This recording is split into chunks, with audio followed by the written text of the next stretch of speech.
to Unit 6 of Introduction to Apologetics. This week we are going to be learning about the role that our character plays in Christian apologetics.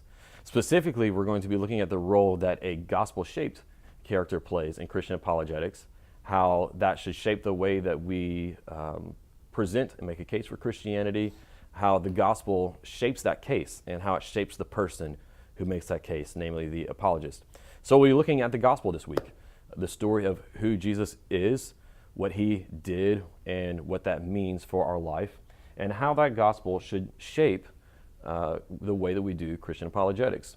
We're also going to be learning this week about how a gospel-shaped apologetic and an apologist who is shaped by the gospel is going to be someone who is going to be able to wisely, gently, and appropriately clear the path for people to Jesus.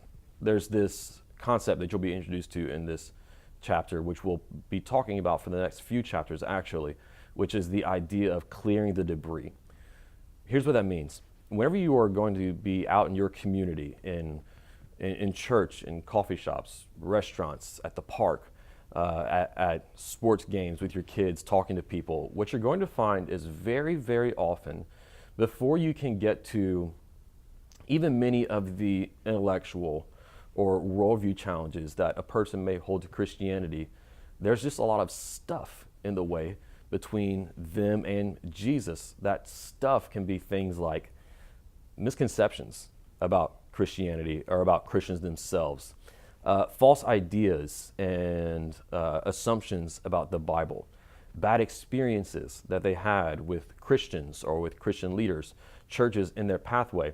And it's all this stuff that the authors, and that I'm calling the debris that is in the pathway between this person and helping them along that pathway to Jesus. And so this week we're going to be learning about and talking about how our character and how a gospel-shaped apologetic will clear the path of debris for people to be able to be brought to Jesus. It's your assignments for this week are going to be reading chapter 6 and doing the quiz on chapter 6. So you have a fairly light week in terms of assignments. I would encourage you to take advantage of that, dig into it, and maybe look ahead on what's coming up in the next few weeks. This chapter is so important because it raises a issue which it might be easy for apologists to overlook, which is this, that our ethos is as important, if not more important, than our logos. What I mean by that is that these words are different terms that we have for methods of persuasion. In other words, the way that we persuade people is not only determined by the message or the words that we say, the logos that we say, the reasoning that we use, but the way that we persuade people is also very often determined by the character that we show, by the amount of care and love, concern, genuine interest for the people that we're speaking to. The way that, or the amount that people can see that in us is very often what will greatly influence your ability to be able to effectively share the gospel, disarm unbelief, and to help people move closer to Jesus Christ.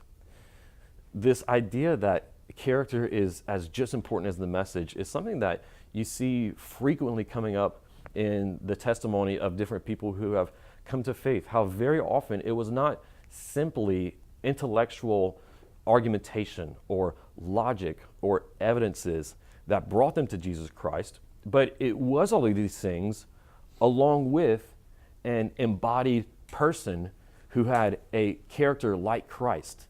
And it was the ethos of that person and the logos of the message together that would bring people to Jesus.